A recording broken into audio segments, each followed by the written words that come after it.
El Señor esté con ustedes. Lectura del Santo Evangelio según San Lucas.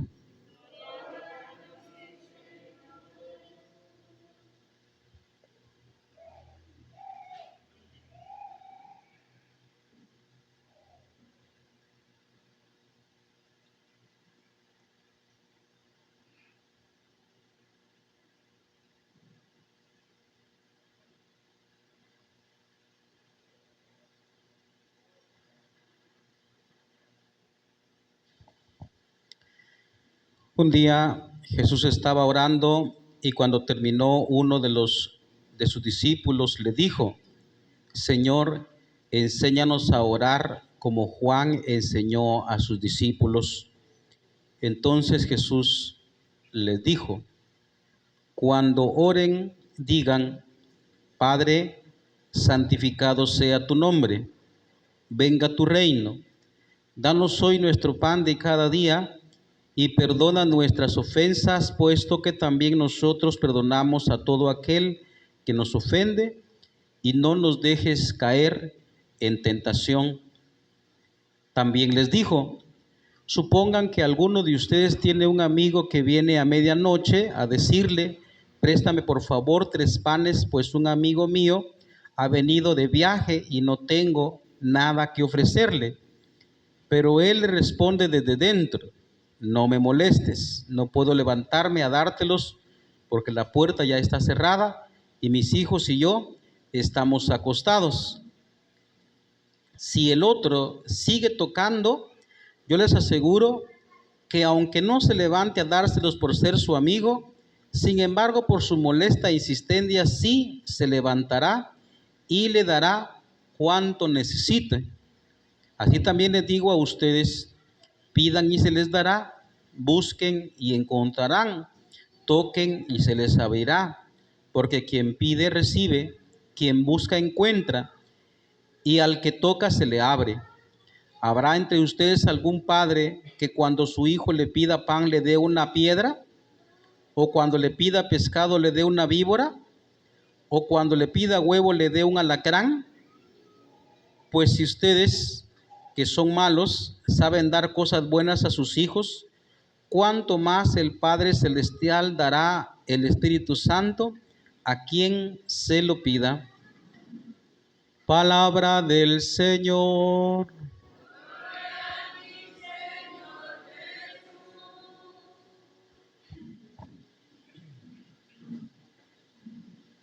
Estamos en el 27º domingo del tiempo ordinario y en el Evangelio de Lucas, que es nuestro ciclo que estamos leyendo ahora, ciclo C, pues tiene una serie de cosas que también son muy particulares del evangelista, en este caso de la oración. En varios momentos en el Evangelio de San Lucas se presenta la oración, pero también hay una secuencia de temas que están como concatenadas el uno con el otro, es decir, que tienen que ver los temas los unos con los otros, ¿verdad? Como hemos venido recalcando ya hace varios domingos. En este día, las lecturas nos llevan por el tema de la oración. Esto quiere decir que es un tema muy espiritual y que yo pienso que también nos puede caer muy bien a nosotros. Pero no solo de la oración así en seco, así nada más de simple, sino que tiene un apellido. La oración en confianza, eso sería como la palabra, la oración confiada, hablar con Dios confiadamente. Ese es el sentido que tiene. Por ejemplo, en el caso de la primera lectura, ustedes se dan cuenta, y aquí utilizo las palabras de Santa Isabel de la Trinidad, me parece que ella ha dicho: aunque Dios es Señor, aunque Dios es Dios, sin embargo, también nos permite hablarle como a un amigo. Y así ve usted que se portó Abraham. Abraham, que se acerca a Dios a pedir como intercesión por aquella ciudad que Dios destruyó, porque al fin y al cabo no sabe que se destruyó, pero se acerca a pedir con insistencia, ¿va? No puede ser, Señor, que tú vas a destruir a el inocente con el culpable, y si ahí hay 50 justos, y si hay 40, y si hay 20, y si hay 10, le insistió porque tenía mucha confianza, ¿va que sí? También ustedes pueden ver en el caso del Santo Evangelio, dice que un amigo, es una parábola que Cristo inventó, tal como también se decía en el domingo donde leímos también la parábola del buen samaritano, que es un ejemplo, significa una parábola, un ejemplo que Jesús utiliza para dar una enseñanza. En este caso inventó una parábola, es decir, una comparación. Supongan, dice, va, miren cómo está aquí, que un amigo va con su amigo y le va a tocar la puerta aunque ya es tarde. Préstame unos panes porque tuve una visita y no tengo que darle nada que ofrecerle. Pero este hombre se acerca a su amigo y le toca la puerta, ¿va? ¿Ve? Entonces, el tema de ahora es la oración confiada. ¿Cuál es el tema? Fíjense, hermanos, que eso que acabamos de decir, por favor, póngalo en práctica. Solo que fíjese que no se trata tanto de una enseñanza que yo voy a dar aquí, sino lo que usted cree.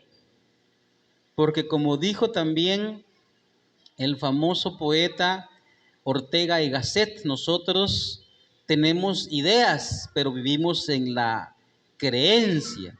Yo le puedo decir un montón de cosas aquí hablando de la confianza en Dios y de cómo tiene uno que dirigirse a Dios confiadamente, pero no sé si usted lo cree. Por eso yo voy a argumentar también, a disertar en el sentido homilético para ver si le puedo a usted inyectar un poquito de confianza con su Dios, con Jesucristo, con Dios Padre, con el Espíritu Santo, para que usted tenga una relación interpersonal con Él. Eso es muy bonito, pero falta ver si usted cree en verdad. ¿Sabe por qué le digo de esa manera? Porque lamentablemente en esta época en la que estamos viviendo es una época muy materializada y tristemente hacemos las cosas nada más si nos sirven. Ese sentido utilitarista, materialista de las cosas. Y fíjese que eso envenena la oración. Por eso mucha gente deja de orar. Yo le pido a Dios y le pido a Dios y Dios no me concede lo que yo quiero. ¿Eh? Y como Dios no me ayudó, entonces mejor dejo la oración. Y entonces me voy con un brujo. Tal vez él me va a hacer el favor de curar mi enfermedad. La gente va con brujos. La gente va con no sé qué sajorín, que se hacen llamar curanderos. Porque él sí le va a hacer el milagrito. Entonces, como ve, uno abandona la oración porque no me sirvió para nada. Eso mata la oración. Oiga, ¿la oración tiene que servirle para algo necesariamente? Es una pregunta que tenemos que hacernos. Porque estamos, como les digo, estamos en este mundo demasiado materializada y demasiado utilitarista, que solo hacemos las cosas si nos sirven. Y si no nos sirve, no lo hacemos. No lo hacemos. Ese es el problema. Por eso todo lo que yo voy a decir, voy a tratar de sanarle a usted ese problema que tenemos con la oración y en otros ambientes, por supuesto, de nuestra vida cristiana. Muy bien. Le voy a poner algunos ejemplos para que se entienda. Mire, yo no sé cómo es usted aquí en su ambiente cultural, social o familiar o incluso eclesiástico, porque yo tengo muy poco tiempo aquí con ustedes en el Petén. Algo he aprendido, pero no se aprende mucho en 2 años. Falta pasar unos 10, 15 años para uno saber cómo es el petener. Pero le voy a describir lo que yo hacía en mi época de juventud cuando estaba con mi casa, pero todavía lo hago en cierto sentido en mi ministerio sacerdotal. Fíjese que en el caso de mi familia, de mis amigos, de mi entorno social, en la época de Navidad es una época muy hermosa porque fíjese que nos juntábamos como familia, estaba toda la familia ahí, la familia de mi papá, la familia de mi mamá, hay veces un año con la familia de mi papá, otro con la familia de mi mamá, o a veces cuando ya estábamos solo en familia, pues llegaban los amigos o las amigas, ¿verdad? Entonces normalmente uno se junta en torno a una fogata, uno hace fogatas y entonces a darle duro al café, taza de café tras taza de café, a tomar café o a tomar ponche. Y en el caso nuestro, culturalmente, uno come chuchitos, come tamales. Aquí no hacen chuchitos, aquí solo tamales hacen, o bollos hacen aquí, ¿no? Y uno a comer a lo largo de la noche, y uno está hablando y hablando y hablando con la familia, con los primos, con las primas, con los tíos. Uno habla y habla y habla y habla y habla. Uno cuenta chistes, uno cuenta historias, y uno come y come y come y come, y uno toma y toma y toma café, o chocolate, lo que usted quiera, o ponche. Y fíjese que esos recuerdos son tan dulces. No sé si todavía lo hace usted, yo porque como ministerio sacerdotal, entonces paso más la Navidad ahora con mis feligreses. Hay veces nos invitan a una casa, vamos con todo gusto a compartir. Y es delicioso estar hablando con la gente que uno sabe que es su familia, porque lo quieren a uno y uno los quiere a ellos. Es rico. Y al año siguiente uno todavía se recuerda de qué habló. Hay veces uno habló puras tonterías, pero uno compartió su vida, uno dijo chistes, uno contó anécdotas, ¿eh? No necesariamente estuvo pidiendo, ¿eh? Esa es lo que está diciendo la liturgia de ahora, que uno tiene que tener confianza, así como Abraham habló con Dios. Habló con mucha confianza ante Dios. No se enoje mi Señor, me voy a atrever a hablar una vez más. Y dice, y dice, y dice. Y usted ve como Dios le condesciende, es decir, le responde. Por los 40 no la destruiré, por los 30 no la destruiré, por los 10 no la destruiré. Solo que al bendito Abraham ya no se le ocurre decir, ¿y si solo hay uno, Señor? Porque solo uno había, solo Lot. Uno sabe que Dios destruyó aquí a la ciudad, pero Dios le hizo caso, ¿eh? Le habló con plena confianza, ¿eh? Pero hay otro grado más. Dios quiere que lo hablemos como amigos, es decir, como acabo de escribir yo, es ambiente familiar, de amistad, y es delicioso estar con los amigos y con las amigas o con la familia. Es muy rico. Uno habla y habla y habla, pasa la noche hablando con ellos hablan, yo contesto, yo hablo y ellos contestan, hablamos, hablamos, hablamos, tomamos café, tomamos ponche, comemos chuchitos, comemos tamal, uno habla y habla y habla, uno a veces también tiene juegos y va a echar leña al fuego y uno habla y no sintió la noche. ¿No es cierto? Eso es delicioso. ¿Por qué? Uno está experimentando la presencia maravillosa de la gente. Porque como dice el Génesis también, solo que en el capítulo 1, el hombre no puede estar solo, uno necesita de los demás. Es delicioso estar con los demás, es muy sabroso, muy, muy sabroso. Pero como decía, en el Evangelio nos trae un nivel más. Mire cómo decía el estribillo, hemos recibido un espíritu de hijos que nos hace exclamar, Padre. Es decir, Dios quiere que nos dirijamos a Él como sus hijos. Aquí hay un problema, que tristemente ahorita también la sociedad está muy deteriorada y mucho papá abandona la casa, por consiguiente mucho hijo no sabe distinguir o más bien no sabe dirigirse a Dios como papá porque nunca supo que es un papá, ¿va? O la mamá que solo se aventuró ahí a meterse con un hombre sin estar casada y entonces mamá soltera, no está bien que se haga eso. Entonces muchos hijos hoy están sin papá o inclusive, porque ahora está pasando, que hasta muchos jóvenes están hasta sin mamá, porque hasta la mamá está fallando, hasta la mamá, ¿eh? Yo conozco jóvenes que no tienen mamá.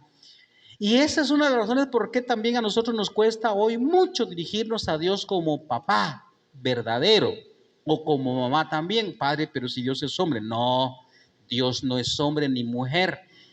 Se dice más como papá por la cultura en la que está viviendo el pueblo judío normalmente, el pueblo hebreo.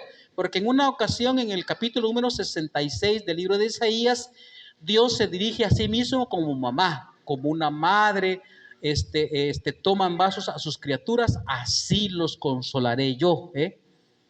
Dios también se trata a sí mismo como mamá. Pero como decía anteriormente, tenemos ese problema ahora social de que mucho papá abandona la casa y mucha mamá deja tirados los hijos por allá con la abuela o con una tía.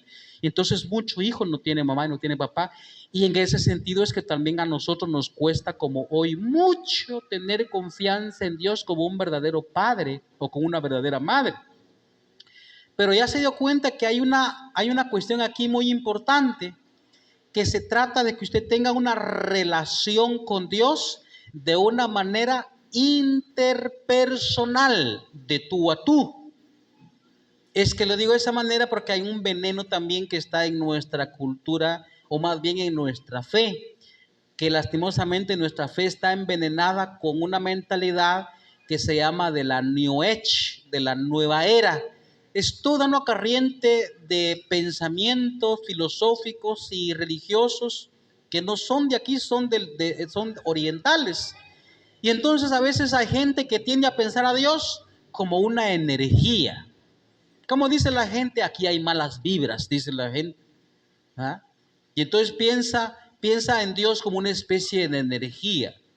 No piensa en Dios como un ser personal, es decir, alguien que me ve, que me contempla, que me ama, que me quiere, más que incluso una madre o un padre. Por eso nos cuesta mucho dirigirnos a Dios como Padre, porque no pensamos que Dios es un ser vivo, es un ser vivo. Mire, por ejemplo, precisamente para que nosotros viéramos que Dios es una persona, el Hijo de Dios se encarnó en una mujer y fue un hombre, tan hombre como usted y como yo, me refiero a un ser humano. Los apóstoles hablaron de tú a tú con él, escucharon el timbre maravilloso de su voz. Salmo 44, eres el más bello de los hombres, en tus labios se derrama la gracia. Cuando uno habla con Dios, hermanos, es una delicia, así como le acabo de pintar el ambiente cultural mío. Yo no sé cómo vivirá usted esas navidades tan deliciosas con la familia, con los amigos, pero aunque no sea Navidad, siempre uno se junta entre los amigos y uno habla y habla y habla y habla. Pero tengamos pues esa relación interpersonal con Dios. Dios es un ser vivo, es papá, es mamá, por decirlo de esa manera, como ya expliqué en el capítulo 67 del libro de Isaías. Hay otro aspecto de la oración que nos ofrece hoy la liturgia y es la insistencia. La insistencia, hay que insistir. Pero una cosa es la insistencia porque tengo confianza, pero hermanos, otra cosa es la terquedad. No es exactamente igual. Veamos en qué sentido también mucha gente tiene queja contra Dios porque no le ha cumplido aquello que él quería. Porque aquí me tomó unas palabras de San Pablo, dice eso, nosotros no sabemos cómo pedir. ¿Sabe por qué? Porque muchos de nosotros somos como niños berrinchosos, que también los padres son complacientes. No sé cómo son aquí las fiestas patronales en el sector mío. Es una cantidad de gente que llega en feria, ¿verdad? Hay muchas ventas, elotes locos, hay manías, hay rosquillas, de todo hay, ¿no? Y entonces el niño, entonces, quiero eso, quiero eso, quiero eso, quiero esto. Evidentemente la mamá no le va a poder dar todo eso porque lo va a enfermar. Se le compran algunas cositas. Hay veces nosotros parecemos eso. Uno parece el oro, pide y pide y pide, habla y habla y habla, dice y dice, ¿no? ¿Va? ¿Ya se dio cuenta en qué sentido Dios cumple la oración? Fíjese que la característica de la oración que está aquí es la oración que hizo Abraham no pidió para él. ¿Para quién pidió? ¿Para quién pidió? Para Sodoma. Dice aquí, Sodoma y Gomorra. El clamor contra Sodoma y Gomorra es grande. Y le cuento una cosa para que usted se sorprenda. Porque fíjese que Abraham había llegado allá también en Sodoma y Gomorra, porque allá estaba su sobrino Lot, allá estaba. Y nosotros sabemos también que esos pueblos trataron mal a su sobrino Lot, le hicieron mucho daño. Y usted ve cómo Abraham pudo haber pedido, Señor, pues destrúyelos. porque hicieron mal a mi familia. Acaba con ellos, línchalos, como dijeron Juan y Santiago, ¿se recuerda? Pero usted ve cómo Abraham pide por esos pueblos. No pidió para él, no pidió para él, como nosotros hacemos. También en el caso de la parábola o el ejemplo que utiliza Jesucristo, ese amigo que llegó a molestar a su amigo, a tocarle la puerta, usted vio que él no pidió para él. Tengo un amigo que llegó a casa y no tengo que ofrecerle, por favor, ayúdame, regálame unos panes. No pidió para él. En cambio, uno, en la mentalidad egoísta que tenemos ahora, para mí, solo para mí. Que se sane mi mamá, que se sane mi papá, que se sane mi hermano, que se sane mi marido, que se sane mi mujer, que mis cochitos no se mueran, que mis gallinas no se mueran, todo lo mío. Y después de mí, el diluvio, que se parta la tierra. La cosa es que yo me salvé. ¿Ven cómo es uno? Por eso es que ahí es donde uno dice, hay razón de que el Señor no cumpla, porque en realidad la oración también es para pedir por los demás. Es más, mire la característica de la oración. Primero, no tiene muchas palabras. Cuando ustedes quieran orar, digan, Padre nuestro. Porque como los que estuvieron en la clase de liturgia, de música litúrgica que yo di hace no sé cuánto tiempo acá, allá en el Naranjo, yo dije que había mucha mentalidad protestante dentro de la iglesia. Y entonces uno cree que para hacer oración uno habla, dice, grita, habla y sin fin, oración fuerte le llaman eso. Y no son muchas palabras. Pero la otra característica es que uno cree y uno pide mucha materialidad. Mire, si usted pide por salud, es materia nada más, con lo importante que es la salud, pero usted el día de mañana se va a morir de todas maneras. Eso es así. No estoy diciendo que yo no creo en los milagros, no estoy diciendo eso. Yo soy un milagro, yo tengo mucho milagro que contarle como testimonio de mi propia existencia. Pero a pesar de que Dios me da salud, un día me va a morir. Lázaro se le devolvió la vida corporal, de todas maneras tuvo que morir. Imagínense, las hermanas tuvieron que vivir 12 sepelios. Imagínense usted, qué terrible, ¿no? Cristo dice al final de la lectura de hoy, dice, si ustedes que son malos saben dar cosas buenas a sus hijos, ¿cuánto más Dios les dará el Espíritu Santo? No habla de nada material. A mí me causa a veces molestia, pero también extrañeza, porque la gente le pide prosperidad a Dios. Eso es mentalidad protestante metido aquí. Y es un poco como dice un padre, el padre Juan Jaime Escobar Valencia, es el pequeño judío que tenemos nosotros aquí en la cabeza todavía, pero más en el tiempo actual nosotros todavía está como el protestante dentro de nosotros, en la cabeza de nosotros. Que a nosotros nos encanta la predicación, Dios es el dueño del oro y de la plata, y usted pida, hermano, pida que Dios le va a dar. Eso es materialidad. ¿Cómo se atreve usted a pedirle a Cristo si está desnudo en la cruz? ¿Dónde tiene el pisto? Cristo no tiene dinero.